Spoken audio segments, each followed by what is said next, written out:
On the first half, we're fighting our favorite Dendro Kasuari, the Jade Plume Terror Shroom. This fight doesn't offer too much in terms of combat mechanics and is more of a single target DPS check.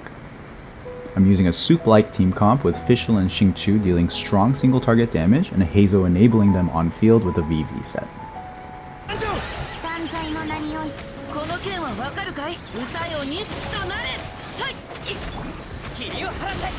This boss has a rage bar that fills up when it takes electro damage and goes down when it takes pyro damage. When it fills up completely, it'll use one of 3 possible enraged attacks, and they become stunned for about 20 seconds with decreased resistances. The vulnerability window is a great opportunity to deal a lot of damage, but you should also know that one of its 3 enraged moves causes it to run around for about 8 seconds. This move burns a lot of time off the clock, so this introduces a bit of randomness to your clear times.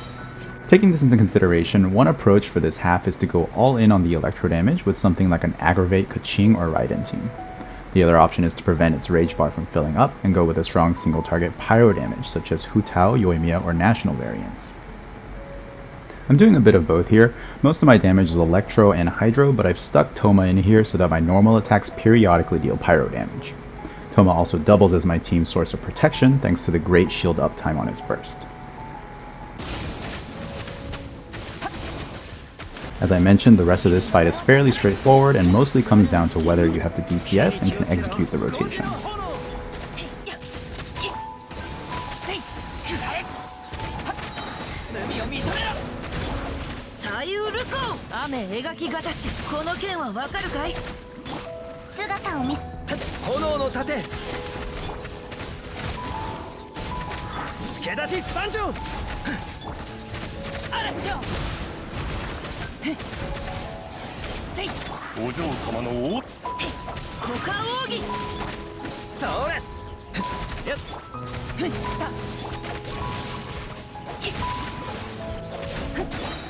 As a personal benchmark, I usually aim to clear this half with about 9 minutes remaining on the clock.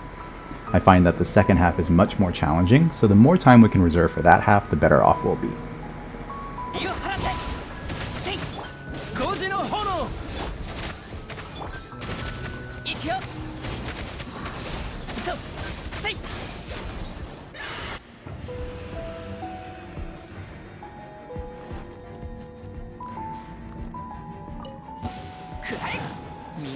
On the second half, we're fighting 3 waves of enemies, starting with 2 waves of 6 small Geo Rift Hounds and ending with a wave of 3 large Geo Rift Hounds.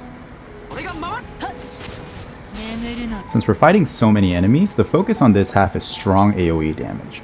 I'm using a national variant here with a reverse melt Rosaria to help out with that AoE damage.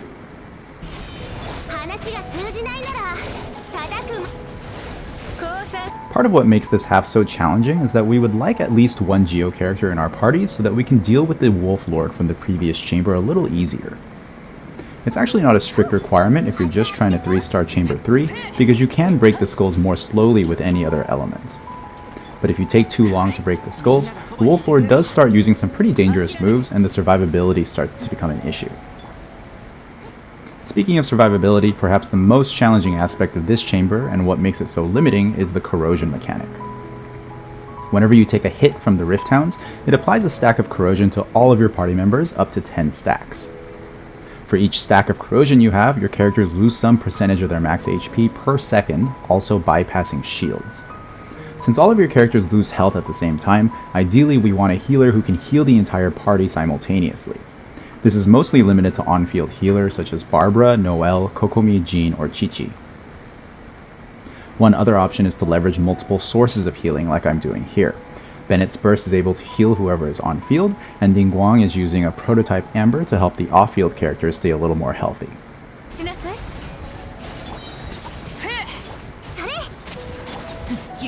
After trying a lot of different 4-star team comps, I ended up settling on this one because most of its AoE damage is achieved by its 3-character core of Bennett, Rosaria, and Xiangling.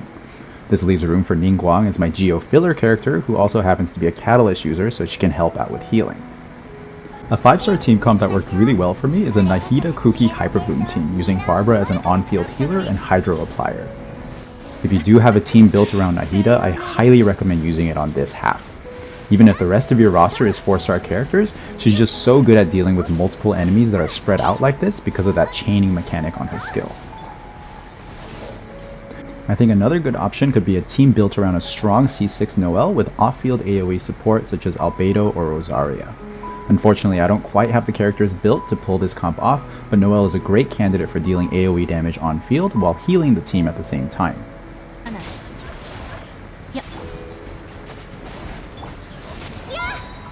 Once you have the right comp with sufficient healing and strong AoE damage, there actually isn't much more to say about this half either. If you do opt for this reverse melt team, one tip I can offer is to try to plant Rosaria's burst as close to the center of Bennett's burst as possible. One thing I like to do is to use her skill to get behind one of the Rift Towns at the edge of the Bennett's burst, and then turn around to cast her burst to place it in the center. This will make it so that you can stay inside Bennett's healing AoE, while the enemies who swarm around you continue to take damage from Rosaria's burst.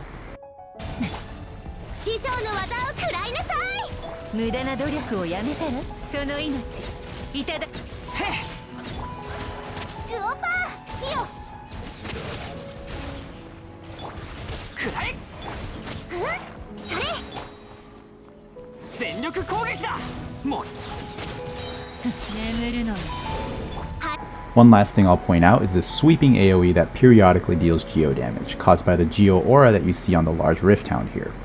It happens every 15 seconds and comes in 2 waves at a time, and it does deal quite a lot of damage. Whenever I see that red AoE pop up, I try my best to sidestep out of its path or time my burst so I can iframe the damage.